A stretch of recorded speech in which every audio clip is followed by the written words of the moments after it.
everybody. Nancy Chodorow is here. She was a commissioner also. Hi, Nancy. Okay. And Bill Glover, I saw you in the waiting room, but I don't see you on my screen. Hi, Bill. How are you? Hi, everyone. Hi, Dorothy. Oh, hey, Bill. Okay. So, we're going to give admit all. Okay. So we're still admitting people into the room because some psychoanalysts don't start their sessions on time, as it turns out. So we're going to start briefly. Hi, Jane Buckwalter. Nice to see you. Someone told me once that no psychoanalyst in New York starts on time because of transportation and other problems, which of course, but I don't know if that's true. No, Dorothy, in New York, we're so driven, we start early. Oh, I see. I once had a patient like that who showed up maybe 10 minutes early routinely and insisted that he was on time. So we had a lot of work to do. Okay, that's great. Okay, well, why don't we get started? Why don't we put up our slides? Okay. So welcome everybody to the IPA Journal Club. Our guest today is Dr. Dorothy Evans Holmes. I'm Jack Drescher. Next slide. This is my picture. This is my biography. You can see it at the IPA website. Next slide this is our 8th journal club, I think. No, our 9th. And our previous journal clubs are all visible online, both at the IPA website and on YouTube. IPA has a YouTube channel. Our technical person, Agustin in Argentina, thank you, Agustin, will put this link in the chat if you want to see, if you haven't seen any of our previous journal clubs. There are many of them. I would say all of them are worthwhile. Next slide. So excuse me, I'll start by introducing our guest speaker today is Dr. Dorothy Evans Holmes, PhD. She's a teaching, training, and supervising analyst in the Psychoanalytic Center of the Carolinas and IPTAR here in New York. She's a professor and PsyD program director emerita at the George Washington University and teaching, training, and supervising analyst emerita at the Washington-Baltimore Center for Psychoanalysis. Dr. Holmes is widely recognized for her examination of the impact of race and gender on the psychoanalytic treatment process.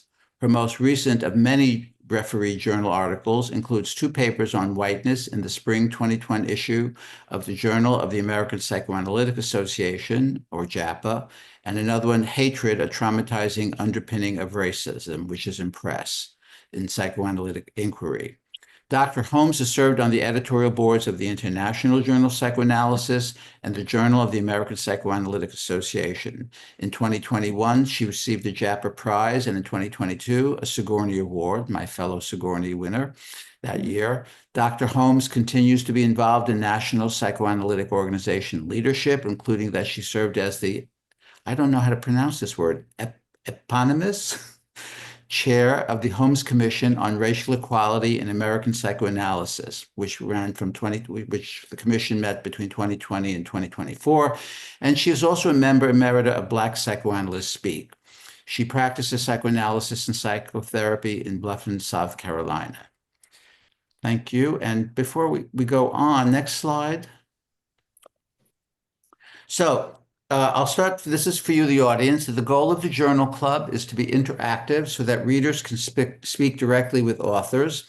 And this session is being recorded and will be available for viewing on both the IPA website and the YouTube at some future date. If you do not wish to be recorded, leave your camera off. But if you do not wish to be recorded, I may not call on you to ask the author a question. Next slide. If you have questions or comments, please put them in the Q&A section. We are not using the chat function in this meeting, and we ask you to please stay muted for this unless you're called upon to pose your question in the Q&A section. Next slide. If you're called upon, and I will try to call upon everybody who asks, and we encourage you to ask or comment, please unmute yourself and then turn on your video camera if it's not already turned on. And when we call on you, identify yourself, let us know where you're from. And also, please speak slowly and clearly, because not everybody on this program who are tuned in are native English speakers. And if you haven't downloaded the papers yet, the link to do so is posted in the chat. And we want to thank Sage Publications, who's the publisher of JAPA, the Journal of the American Psychoanalytic Association, for giving us permission to share this paper gratis to everybody who attends. And then finally, the next slide is just a note, if you want to put in your calendar, our next journal club will be in January at the same time. January 17th, and Donald Stern will be giving a paper. Also, I believe that's a JAPA paper. The name, I don't have it in front of me right now. Okay, that's enough slides. Thank you. All right, it's good to see all these faces here. I'm going to start. I'd like to ask the first question. So, but before I ask questions, I just wanted to let know, we're lucky enough to, I invited several of Dr. Holmes's co-chairs here, and I'd like to introduce them to you as well. And hopefully they will be, answering questions as well from the audience.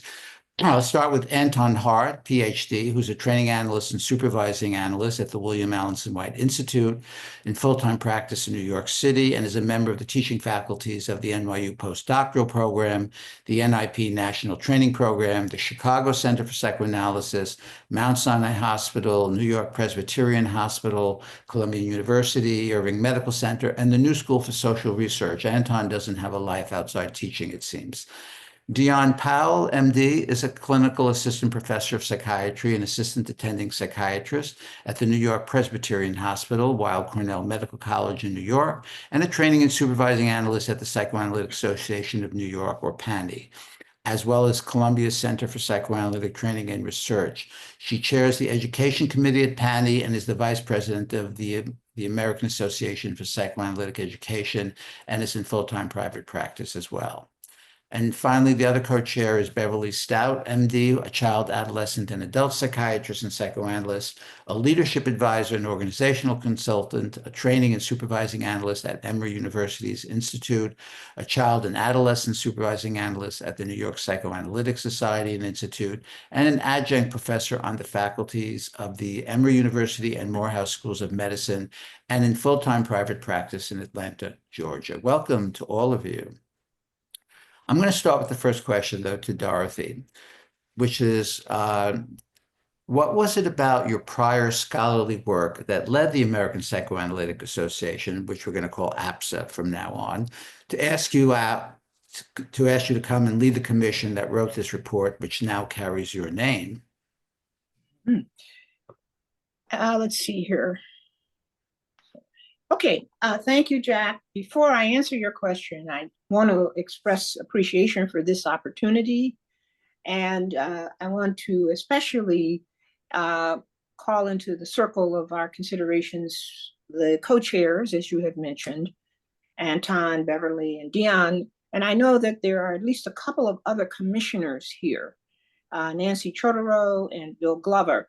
And I don't have the participant list in front of me, so I hope I haven't excluded someone. But what I want to say in acknowledgement of those good folks is I consider them and considered them during the active part of the commission as my great crowd of witnesses.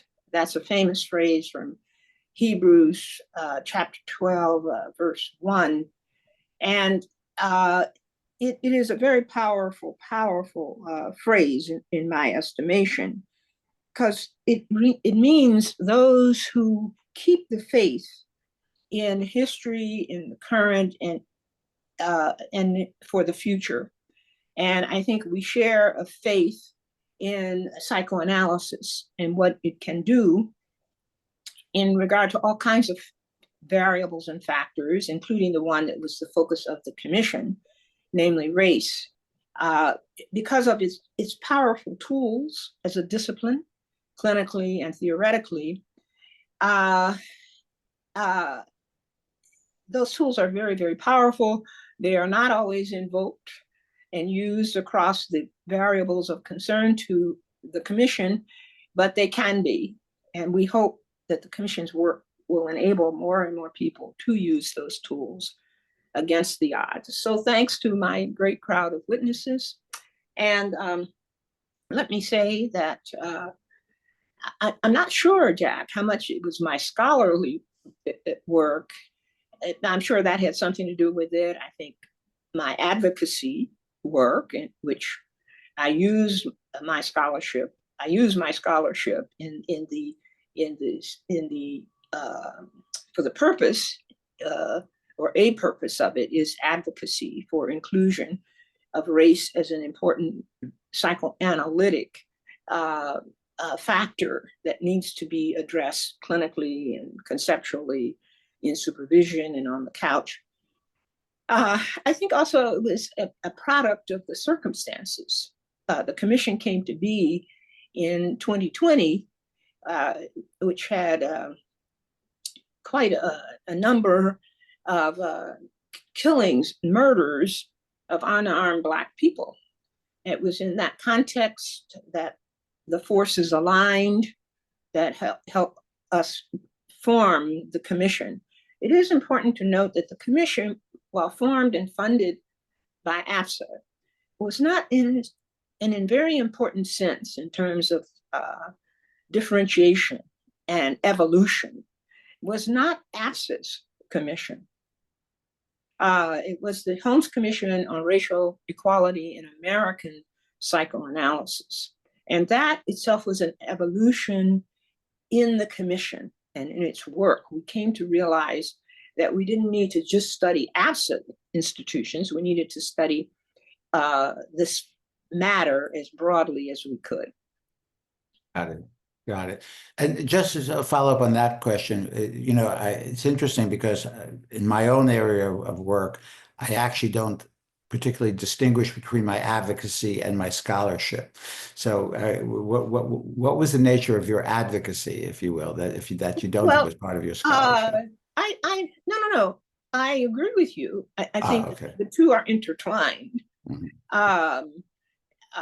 But I don't say they're exactly the same because, one has to be very thoughtful and in both realms. But I think maybe I could say it this way. I've never been so much an activist in a way. I've always been, in a way, a more quiet, reflective person who observes what's around me and in me and tries to put it on paper and then use it as a tool to try to advance whatever it is I'm interested in that I think is not being adequately advanced in my field.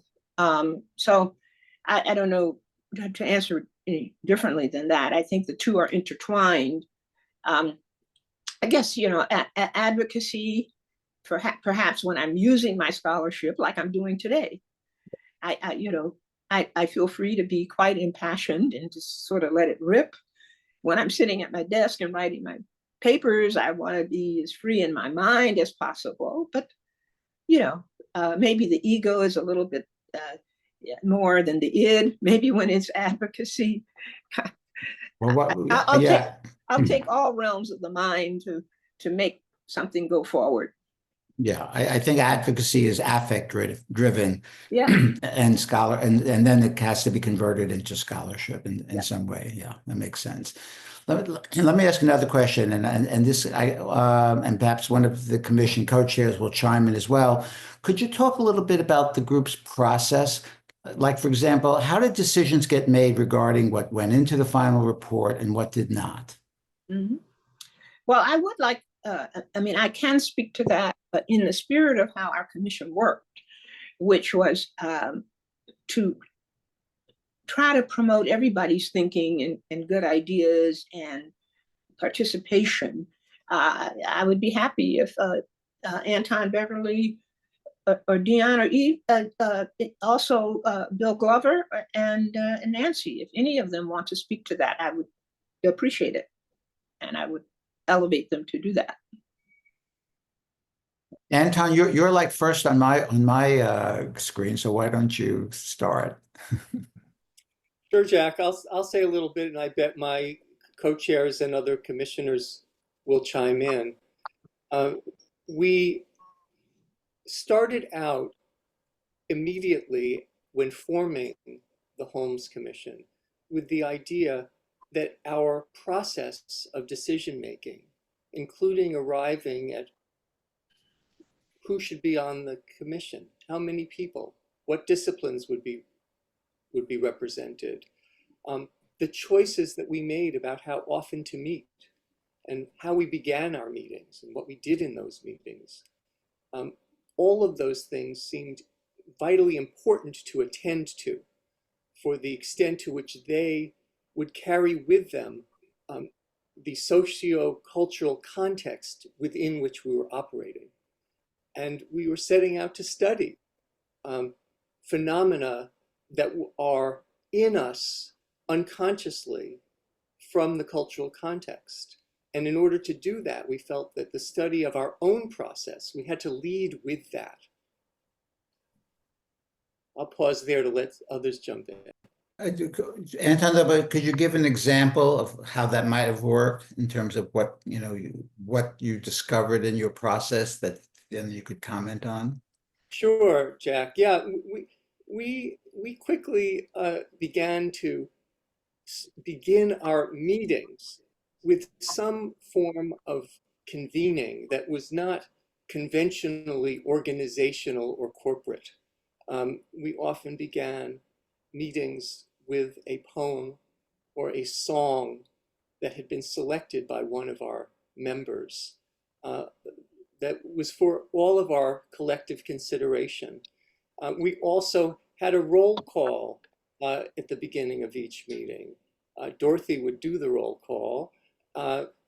Obviously, our names were all up on the Zoom screen. We met by Zoom most of the time, and yet calling out each person's name and each person responding with present, here, or however they chose to respond, was an important aspect of our coming together, recognizing each other, paying attention to each other. And clearly it wasn't like, we got to get right to work.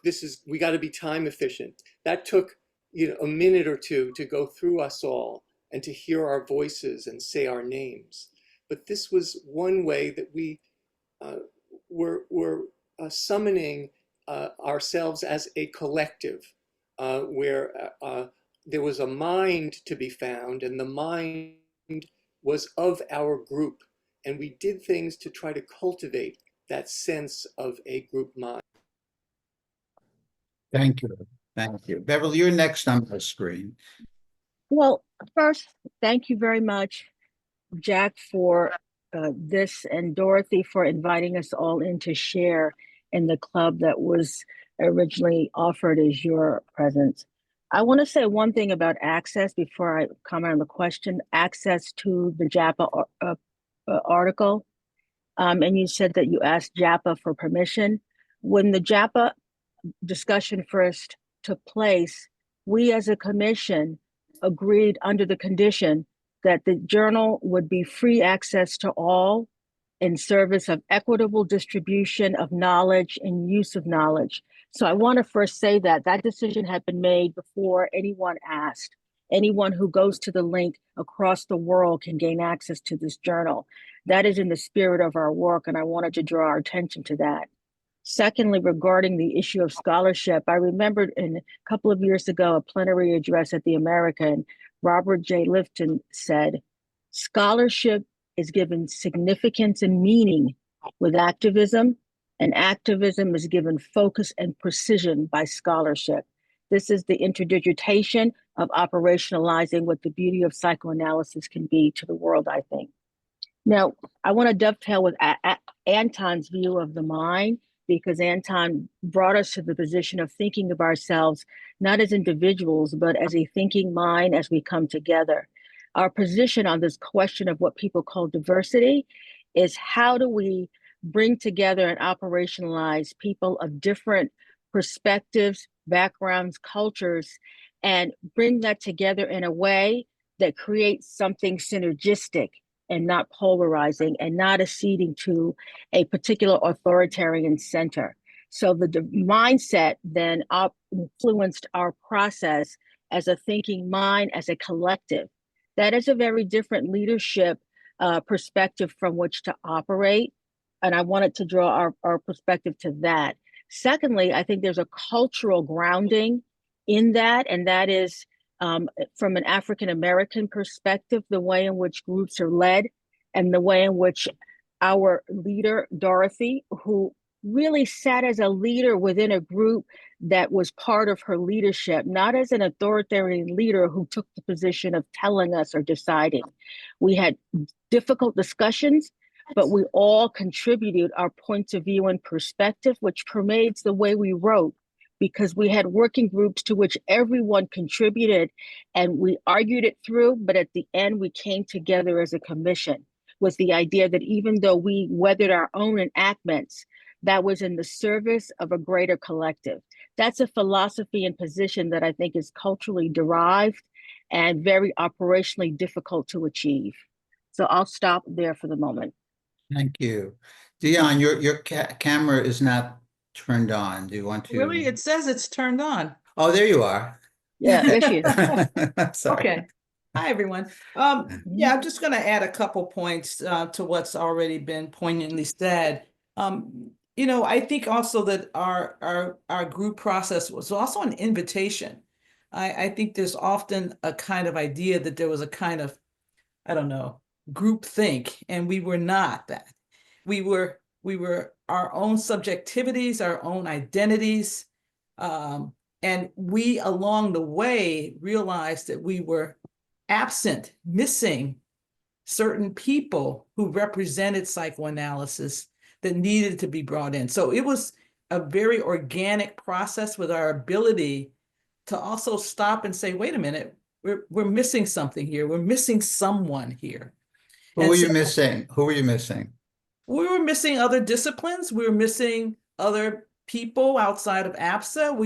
We wanted to have all like identities represented to the extent that we can. And we also wanted to include people who tried and decided not to pursue analytic training because of some of these obstacles and resistances. So we wanted to hear all voices, and voices who may even feel that race is not an issue.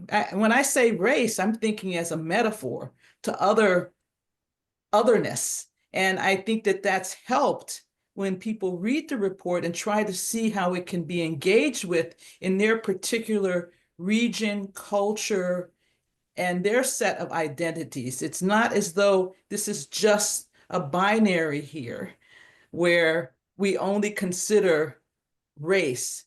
We would consider sexualities. We would consider gender. And how is that engaged with? So not to mitigate or reduce what race does because it's been so silenced, but also not to exclude it. So that's why we feel as though the report has universal applicability. And I think I'll stop there. Yeah. Okay, well, thank you. That's great. May I add the voice of a commissioner who couldn't be here, but who I think is very relevant to the question? So one of our candidates, we had two young people, one candidate and a recent graduate, because we also wanted to include age and training position diversity. Rachel Marie, who's a candidate, said regarding the roll call that to her, the roll call meant in calling in voices that we call in those who are present, but we call in those who couldn't be present. The interpretation of that means that in the African diaspora, there are those who created the path through struggle and death so that we could get to a position where race is something we consider, but we always have to think of those shoulders on whom we stand, the ones who came before us. So the ones who are missing are the ones who helped us get here but couldn't be present. And she said it in a much more poignant way in one of our meetings regarding her experience. Okay. Jack, may I ask,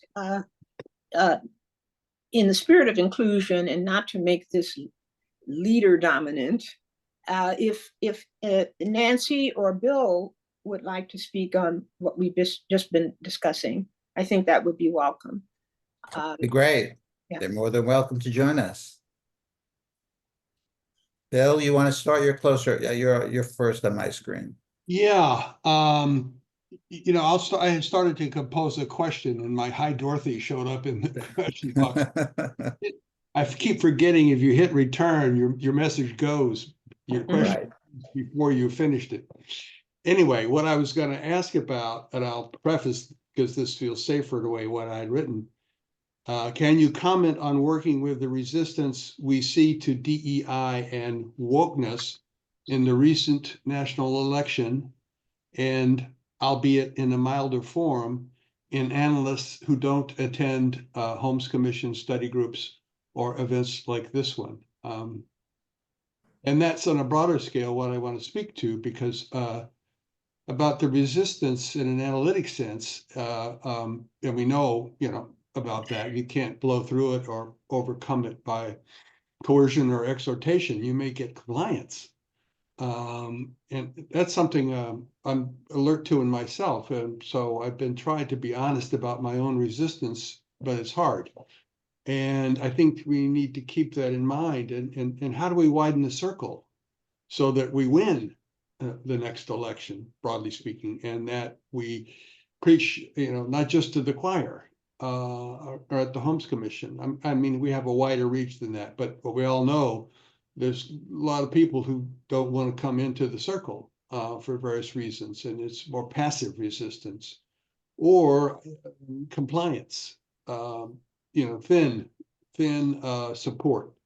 And I've tried to be honest when I'm up to it about my resistance, and that was quite an education for me on the Holmes Commissions, which I greatly benefited from, but it was also painful. And yeah, I'll just leave it there. Yeah. Well, before we respond to your evocative question, Bill, I won't call it provocative. I'll say evocative. I want to see if Nancy has anything she wants to say at this point. I think what's clear for everybody here is what an incredible experience in one's whole gray-haired life one had by being on this commission, and what it meant to one's personal identity and professional identity. I didn't have a lot to add. I had a couple of things I thought, which was, I think it's sort of been clear. Dorothy doesn't come on your, you know, I was on your webinar, and it was me and you. Dorothy does not come alone to this. This was very clear that she began by having a sort of a steering committee, and everybody participated throughout. And I think that's really important. I mean, we come from a profession that centers itself on one-on-one in the consulting room. And this was both, it allowed for who's the chair of the commission, who is the steering committee, and so that there wasn't a non-recognition of difference, but at the same time, such equal participation. And that went through when we wrote our report. One of the great privileges for me was working with two younger people who are also in two different fields, Usha Tumala Nara and Jasmine Ong McHale. And I think that the commission so promoted a kind of a both general, we're all here on the screen together, and then these small working groups that kind of cemented or gave a grounding for the affective connection. Nobody's thinking was not considered important. And you know, we met online for 2 years, and yet there's such a personal connection.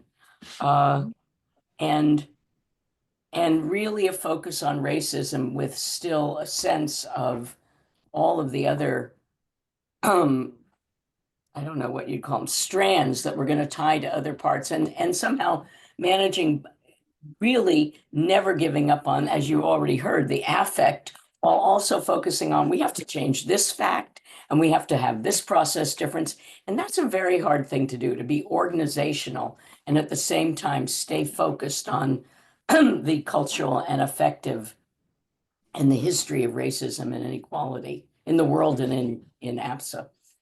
So I think that this commission did all of that, and it was really a remarkable experience, which also had an outcome that affects so many more people.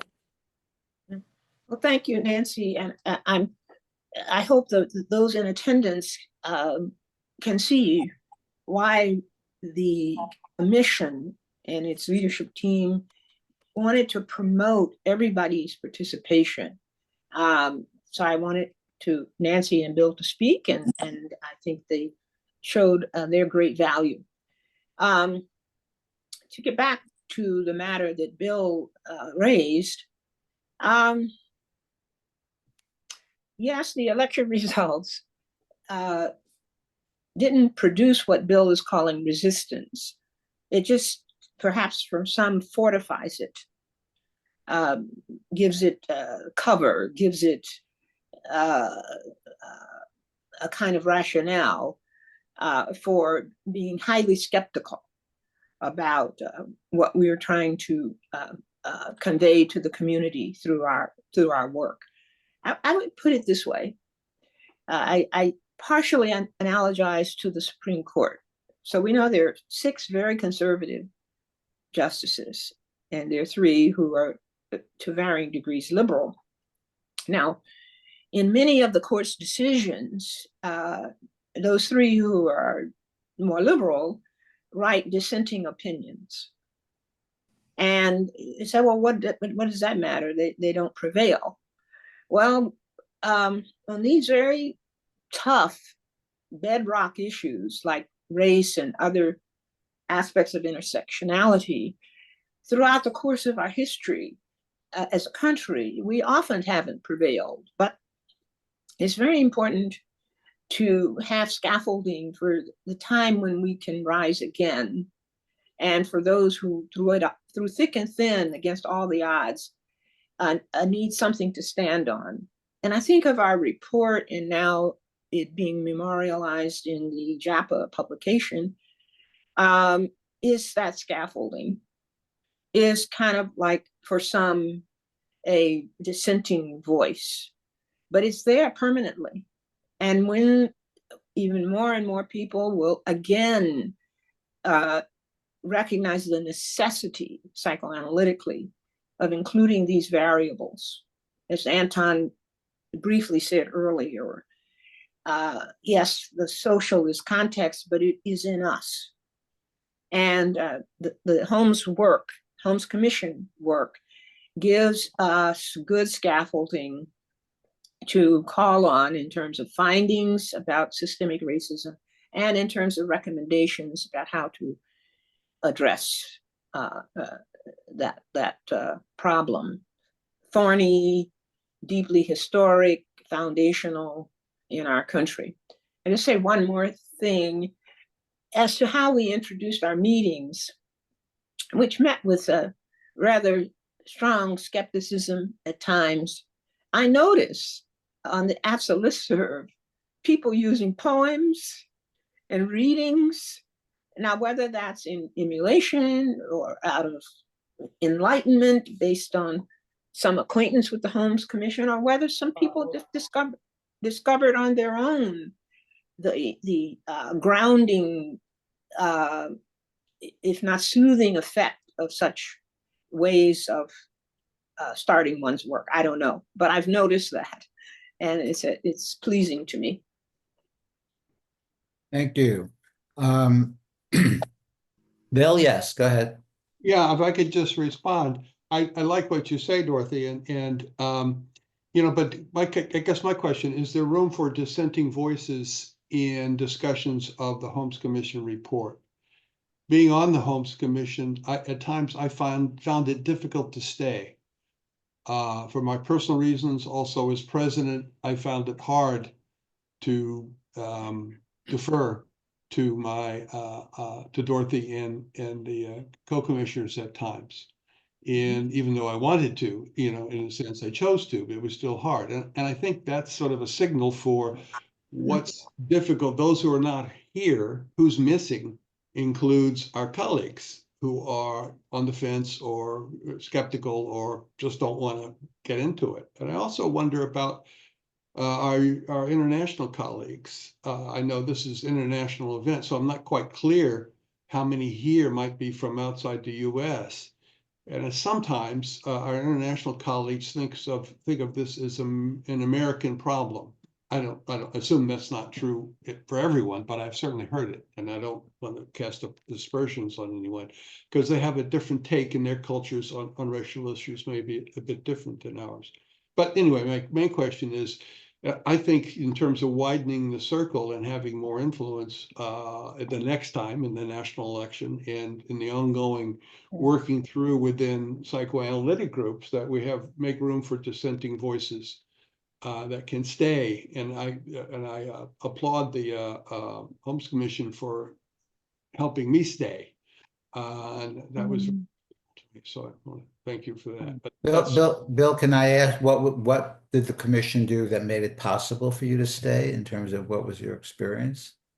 They were tolerant of my stubbornness and you know, kind of speaking differently at times. You know, at my colleague, the president-elect of APsA, as most of you know, didn't stay. And that was the split between us. That was hard. But I think in general, the commission was understanding, accepting of me, even though I felt, you know, I didn't necessarily have a lot of agreement with some of my positions. Yeah. I just want to just say, Winnicott popped into my head, you know, like when he talks about the law of talion. So they didn't retaliate to your aggressions. No. Okay. And just one other part of this, I find myself being much stronger outside of the Holmes Commission than I am inside of it. I mean, anyway, yeah. Well, no, but Bill, again, and this is where, and I know Beverly wants to speak.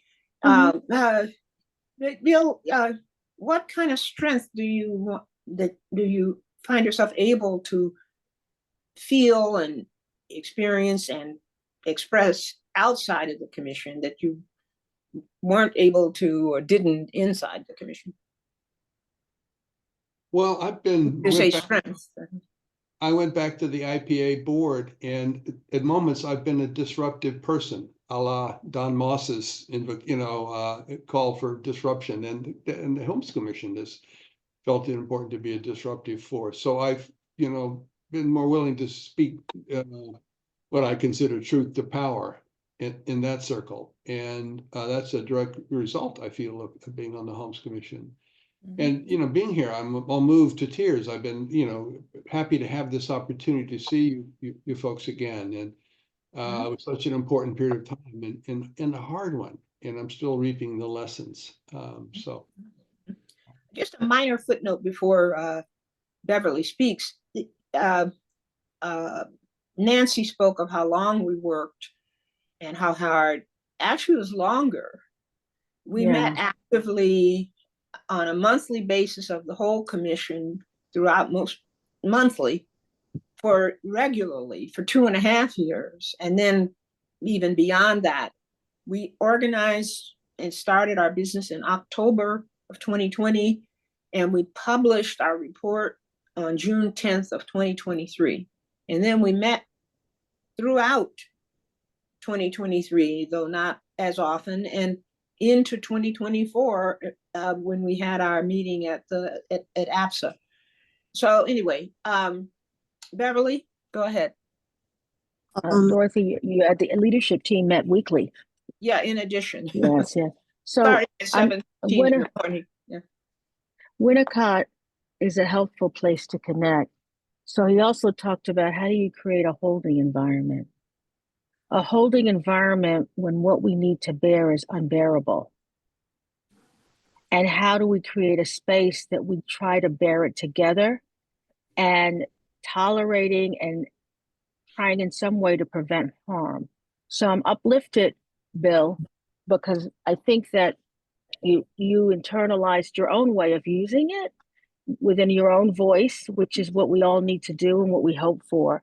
And in chapter 7 on enactments, it gives a greater psychoanalytic lens to this whole idea of resistance, which I think is stifled in the literature and is needing a greater elucidation. How do we think psychoanalytically about the different positions that people take based on their own identity, positionality within the power structure, and how do they hear things that are challenging to that in ways that can be helpful? The other thing is that the idea that it's hard to stay, I think it does talk about how for people of color, staying in the face of racial hits, I'll call them, is constant. And I think helping people who are white identified, who have not had those same experiences, learn how to do that with us is where the work is also. And I think the playbook of how do you look at racial discrimination? So the developmental literature shows the children, whether they are African American, Asian American, or immigrant, do better with parents, especially mothers, who have a strong sense of racial identity and can help them weather the hits of discrimination along the way. But in order to do that, one must learn it, and one must, and Winnicott also tells us, have someone to bear it with you so that you can withstand the impingements. So I think that's also what Nancy was speaking to and how we help each other do that together. And the scaffolding in chapter 7 doesn't say this is resistance. It talks in an elegant way about all the different ways people of different positionalities experienced what we went through. That's what we need, Bill, I think, ways of talking about it that help us understand that we can understand why we experience it and why all of our heart rates and blood pressures are up the moment we say race. Can I Yeah. add? Yes, go right ahead. Yeah, we're trained as analysts to follow the resistance. But when it comes to race and other identities, we become concrete. And that's an interesting phenomena to think about dynamically. And how that needle will be moved. I had the opportunity to speak to the IPA board in 2023, and it was about diversities. And I went around the room, there was only me who looked like me. And I asked them, what do you define as your otherness? Growing up, what was the other? Because again, I think these are more like metaphors for your particular country, for your particular region. And I heard a whole set of things. We listened to each other in a way that was very quite moving. So there's something that feels uncomfortable that gets inside of us about whatever that other is. And we experience that in terms of even leadership ideas. What is a leader? What is your theoretical background? What is your view about psychoanalytic education? I mean, all of us have those differences, and they were put at play. But we're sort of taught when things start to feel uncomfortable, most people run away, and we're asked to go in further. And I think that when I look at the election, getting back to Bill's point, I think in 100 days, the winner's opponent, Kamala Harris, received 74 million votes within 100 days. That means things are changing, and a kind of acceptance of what we're talking about and writing about, and the plethora of writings from the people on the commission since that time and other people who thought, the candidates thought that the commission was just going to continue forever because they felt such support. So I think it's saying something to psychoanalysis writ large about the potentialities of the work continuing and growing, not just nationally, but globally. Jack, I have a question. Yeah, Beverly Green. Hi, Beverly. Hi, I'm at St. John's University in New York. Some years ago, I ran into Hugh Butts, who people in New York probably knew or knew of, at a conference, and thanked him on behalf of the graduate student cohort in the doctoral program at Derner when I was in training for the 2 articles that he wrote with Judy Schachter. When finding articles that talked about race in therapy, or particularly analytic therapies, was virtually impossible, and how we carried those articles around with us as important transitional objects, when the message in our training was, we're not talking about race. That doesn't have anything to do with what we need to focus on with the patient. You're just over-identified. And he had an interesting story. He said, I caught absolute hell for writing those articles. I was warned by my analytic colleagues, you go bringing up that racial stuff and you're going to be ostracized. Don't you even think about doing that.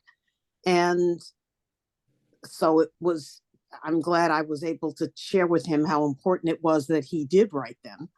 But I know, Dorothy, probably because your name is on the report, you've been the target of a particularly vituperative, to use Malcolm X's term, special kind of in many online forums that discuss the report, and in these discussions about DEI and race in analytic therapy and therapy more broadly, and the world more broadly.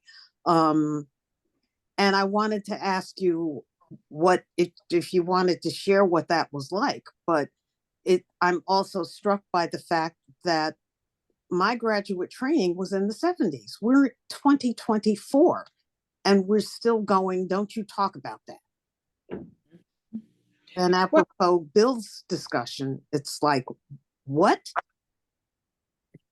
How could how could you not talk about those things? That seems so obvious, but clearly is not.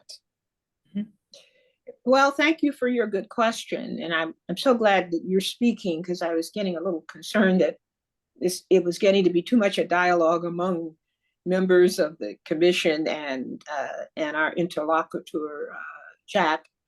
And I would like to hear, Bill mentioned earlier, it's an international meeting. When I look at the roster, I recognize some names, but some maybe that I don't recognize are from places afar. And I would hope that we're building enough support for people to speak up.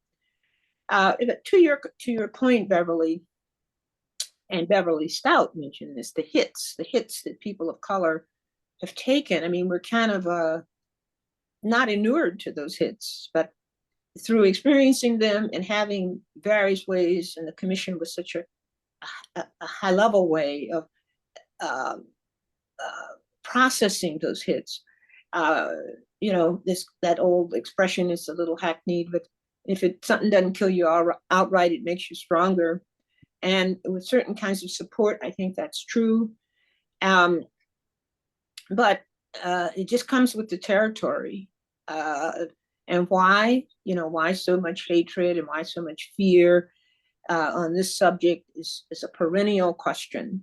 And there are psychodynamics to it. I've written on this. When the foundational documents of our country have such a profound split and lie in them, then how could we not all be in one way or another vulnerable on these matters? But carry on we must, and in part because nothing is permanent.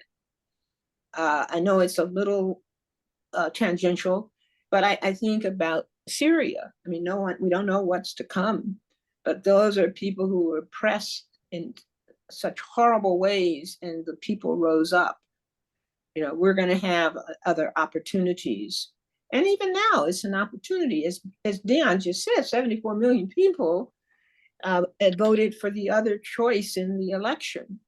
So I think we shouldn't get too caught up in there's so much resistance. There are counter forces. I know Anton and maybe Jack too would not prefer the word resistance. You know, the one person's resistance is somebody else's very impassioned, important argument. And for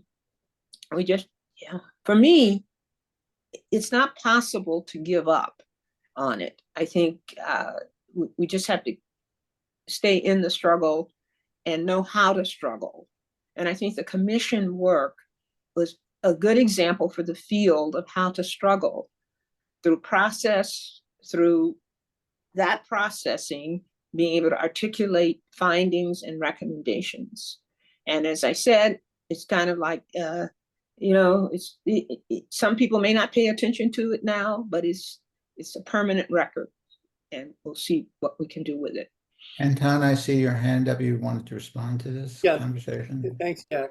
I wanted to thanks Dr. Beverly Green for invoking Hugh Butts, who was a mentor of mine and who did important work of establishing the simple fact that racism results in trauma, real trauma that has real effects. Like that which shouldn't be controversial was one of Dr. Butts's contributions that is our legacy. I want to raise our attention to scrutinize the concept of sides, different sides. The binary in American politics has these sides, and that has become a focus in this conversation. But I think that in psychoanalysis, we are prepared to scrutinize sides as part of a process of splitting and an intolerance for complexity of relatedness and complexity of ideas.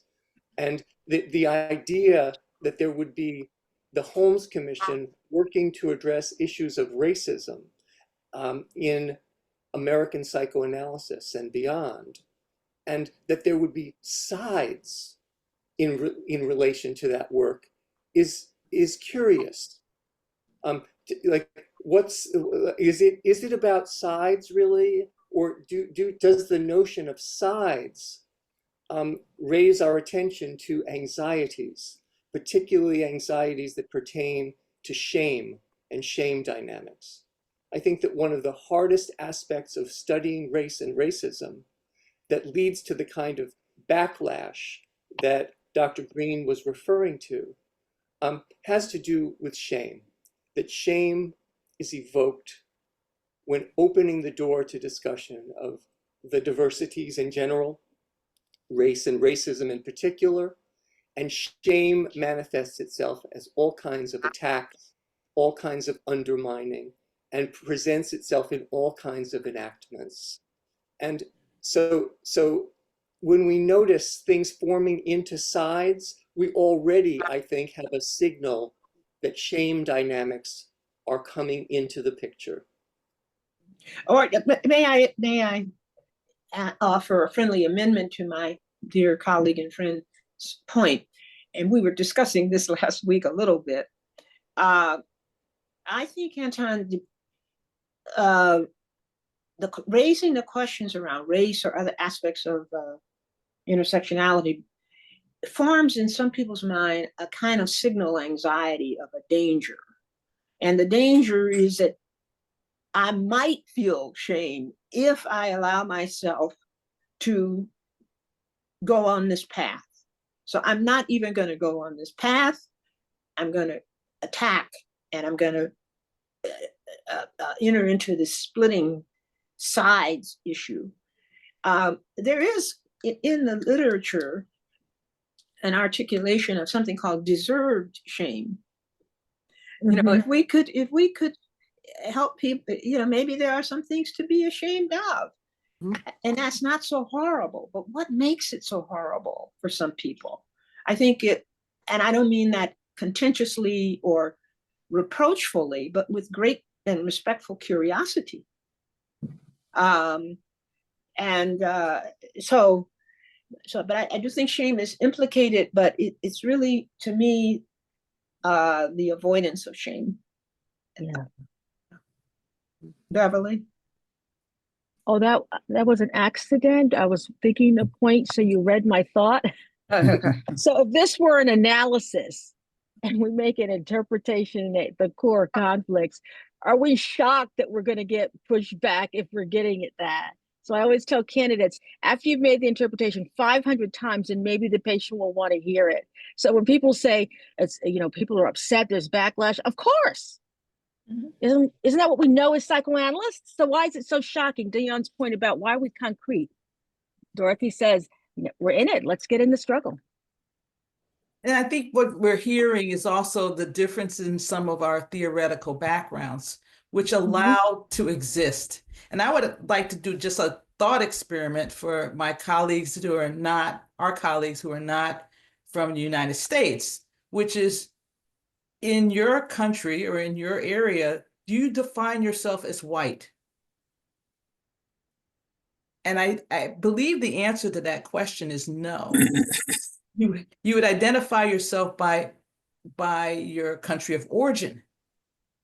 But in America, there is whiteness, blackness, Asianness, Latinness. And it's a different kind of binary. And why does that exist? And for us to think about that and maybe even write about it.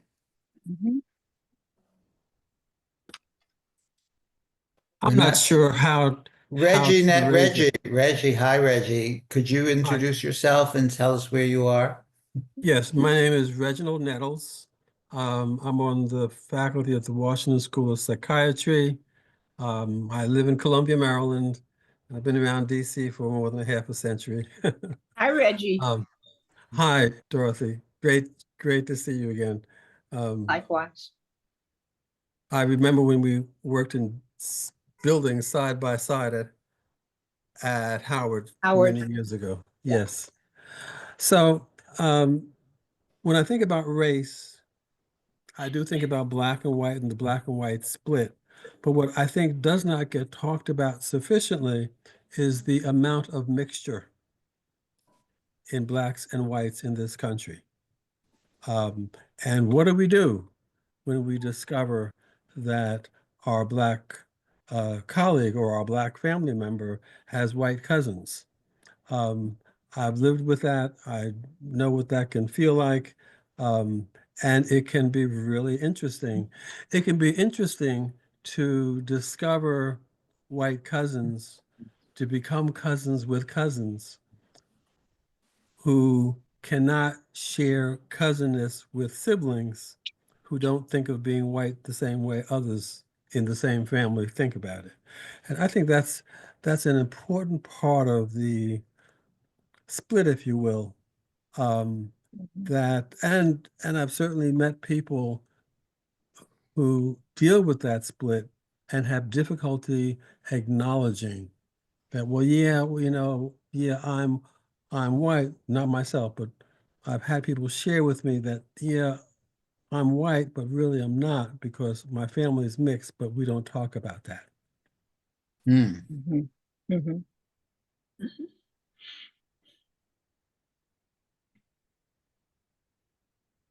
Just silenced everyone in the room, Reggie. Yes, I was thinking that really silenced the room.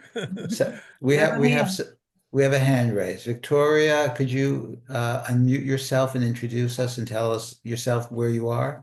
Yes, thank you. My name is Victoria Gutierrez Kofner. I'm in Los Angeles. I'm a member of IPSA. And to Dion's point, I am Cuban and I've been living here for 50 years.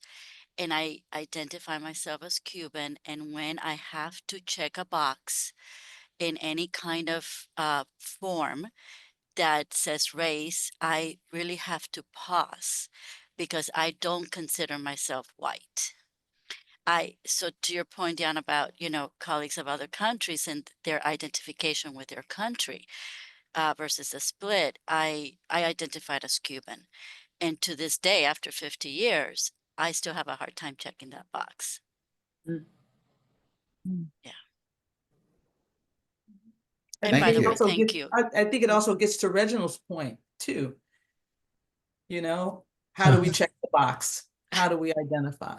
How do we identify? And I think it's important to keep that diversity. We talk about anti-DEI, what Jack was bringing up, and Bill, but we're doing something anti to ourselves. Right. And this whole thing about checking boxes and Deanna, your earlier point about concreteness. I mean, being boxed in versus a more fluid notion that I think Reggie was getting to, that we just, I think, and I'm thinking back to Bill's point about the anti-DEI initiative. We have a lot of trouble when we keep trying to stretch and stretch and stretch to get out of the boxes in order to get in touch with who we really are. Fluidity is acceptable up to a point, and that point seems to shift. It's dynamic, but we get to points where this culture says enough fluidity for now, and that gets politicized, and we have to live with it, and then we start stretching it again. So this idea, I think that boxing us in is kind of the cultural norm, and we're trying to bust out of that, to speak colloquially. We have a hand raised from Dr. Chodorow. Could you introduce yourself, unmute yourself, introduce yourself, and tell us where you are? Thank you, Jack, and thank you, everyone. I am a first-year candidate at Columbia, and I am just humbled to be among this great giants, and I really look forward to learning as much as possible. My question is, so having been born and raised in Haiti, I grew up believing that there was nothing good about being Black, and anything that was good was done by a white person. Number two, I was generally led to believe that African Americans in the United States were lazy. They had so many opportunities, and they were just not taking advantage. And then number three, I also looked at my own beginning around colorism, a little bit lighter, also had that preference over a little bit darker. I'm saying that to get to the idea of internalized racism, whether there is any comment on that from the panel and the commissioners. And then number two, I'm still trying to understand, I think, Isabel Wickerson's case on caste system as opposed to race. And so I would appreciate some light on that. And thank you again for this great work. Very inspiring. Well, thank you for participating and bringing into the dialogue Haiti, which is amazing. I mean, was it not the first Black country to win independence, I guess, from the French?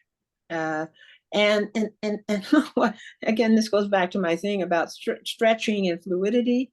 I mean, it's as if, oh my God, that happened. And then it seems like forces that have been countering that ever since. So I will stop with that. I'm sure others have comments too, because you raised a lot of substance there. I'll jump in May just I to offer say, Somebody Oh. wanted to jump in. Yeah, Anton? yeah, just quickly, I wanted to say in response to the invocation of internalized racism, that I think in the Holmes Commission and in our work, we operated under the assumption that white people don't have a monopoly on racism, that we all carry racism within us, and can be prejudiced and biased and unable to take a person as they come, and aspired to not occupy a stance of holier than thou, but to instead try to set an example for a willingness to accept one's own unconscious biases and tendency to reduce the other, that we all have these capacities and tendencies. And it's not a matter of getting better and better at eliminating them or erasing them from our psyches, but instead developing our capacity to notice or have them pointed out when they appear so that there could be conversation about it. I do have a clinical, maybe it's a clinical aspiration there, though. I think through doing what you said just now so well, Anton, at least for me, the aspiration is that people can gain more voluntary control over these factors. I mean, to just, well, yes, I understand it, but let me do it again. I don't think that's our mission. I think we do hope that people, through a radical kind of openness and not being subjected to too much reproach and shaming, that people can get in touch with these aspects of themselves and be able to gain more voluntary control over them. We have another hand raised, Canon Navaratnam. Could you turn your camera on and introduce yourself and tell us where you are? And unmute. There you go. Thank you. Thank you very much. I am Canon. I'm a member of the British Psychoanalytic Society. I just wanted briefly to respond to Dr. Powell's thought experiment, I think that's what she called it, in terms of thinking about identities. And I've just made a list of my patients who have described themselves, and it seems to me that it is possible that, at least in this side of the pond, as we might say, that there might be more of a reference to ethnicity rather than race. And I don't know if there is a defensive avoidance, but let me give you the list. A Canadian Bengali, British German, Iraqi Jew, Anglo-American, Scottish Sikh, or English through and through. These are the descriptions given by my patients about their identities. Seems quite rich.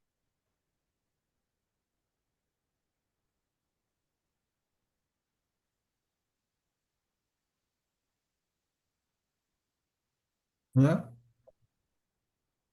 What happened? I'm not sure. Something froze for a second. I don't know what happened. Dion, were you going to speak? Yeah, I was finished. I just said it sounds quite rich. Ah, okay.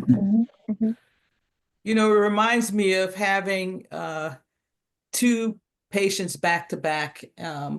One came in saying they were Zionists. The next one was a Palestinian talking about the losses in Gaza the next day. And then how do we position ourselves? How does this get tested and engaged with?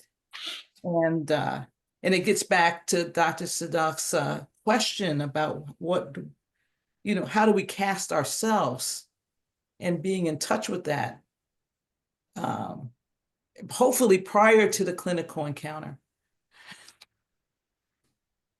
If I might weigh in, and then Nancy, I saw your hand, raise your hand. I'm sort of struck by the similarities around questions of identity having to do with gender and sexuality, as well as identities having to do with race. I once I was on a group call and somebody said, well, isn't, your gender identity subjective? And I said, well, all identities are subjective. That is, in a sense, everybody does the math differently.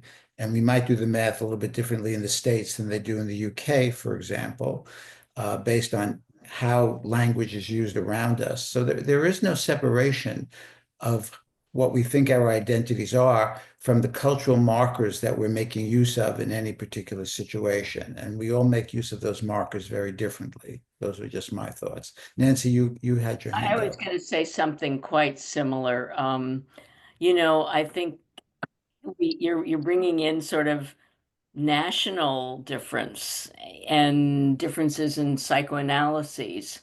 And I think that from the beginning, both when we have the Holmes Commission and all the contention about the social and the cultural that is so historically rooted in the United States around the Sullivanians and Clara Thompson, and maybe just culture in general. I think it's harder here not to bring in something about culture. I mean, I'm thinking about the British, it just strikes me that when I think about, this is very stereotypy, but British psychoanalysis doesn't have a tradition of, or a way of thinking about the social. They've been very social activists in terms of infancy and clinics and things like that. But it brings in a whole other range of something as the Holmes Commission thinks about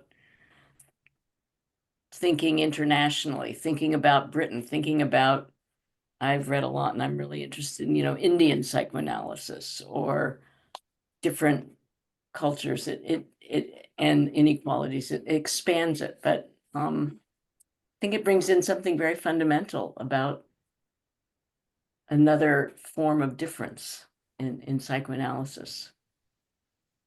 I want to make a quick observation, and I noticed that Beverly is waiting to speak, so I'll make it very. Go, Anton. I noticed during the course of this meeting, I observed within myself a certain kind of aversion to the incursion of the political into our discussion. Like, I didn't want Trump coming into our conversation. I didn't want it to be about Democrats and Republicans. There was some impulse to keep that stuff out because it felt in a certain sense like that's an encroachment on psychoanalysis rather than part of it. But I think that that's worth examining. Like, I want to scrutinize that aspect of my own response, because I think there is a tradition in psychoanalysis to try to close the consulting room door and shut out the world, as if the true goal of psychoanalysis is to get inside the individual person.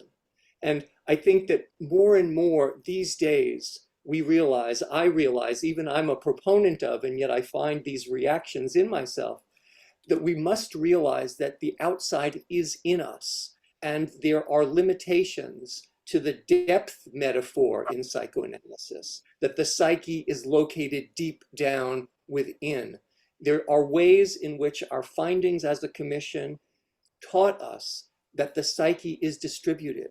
It is between just as much as it is within.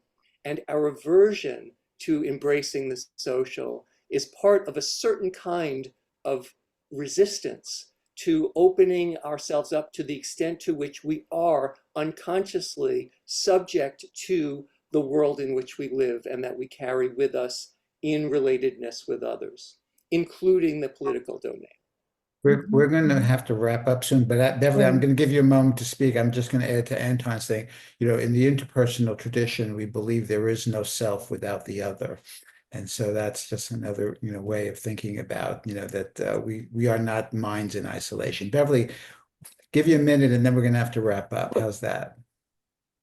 I'm just going to say that the Holmes Commission report, however, zoomed out, because even though these individual markers impact us, there becomes a dominant culture that then stratifies the valuation across a binary, whether your binary is race or religion. And in almost every country of the world that had colonialism or slavery, colorism is a derivative valuation. So that by the time children in this country are age 4, they know that white skin is preferred regardless of their race. They know that dark skin is less preferred and the darker is worse. So even though we speak from an individual perspective, when Anton says the outside is in us, it creates a social structure that then impairs our capacity for relatedness in a more complex way. And that's the other richness that I think the report helps us begin to look at. How do all these nice people come together who want to understand people, create systems in which people are marginalized, harmed, and the harm is not seen? Thank you. Thank you. I really want to thank everybody who came. It's also interesting to me see so many of you from different parts of my life all together in the same room. It's really a wonderful experience. And thank you, Dorothy. Thank you, Beverly, Anton, Dion, Bill, Nancy, and everybody who spoke up. It's really good. I just wanted to let you know that our next journal club is, I'm gonna share my slide, Agustin, is on January 17th. We're going to have Don Stern giving a paper as well. And we have more coming. We have Salman Akhtar in March, and we have the Transference Focused Psychotherapy Group with Diana Diamond and Frank Yeomans and perhaps Otto Kernberg in June. So we hope to see you then. So I want to thank everybody for having come today. And I'd like to give a round of applause for Dr. Holmes and the other commissioners, okay, and to the commissioners, you got a link. We're going to go into another Zoom room after this, so you have that in your email, that link, okay. So see you all shortly. Bye, Thanks all. everyone. Bye-bye. Thanks, Thank you. Jack. Thanks, everybody. Thanks for the opportunity. Thank you. Thank you very much. So great to see all the commissioners.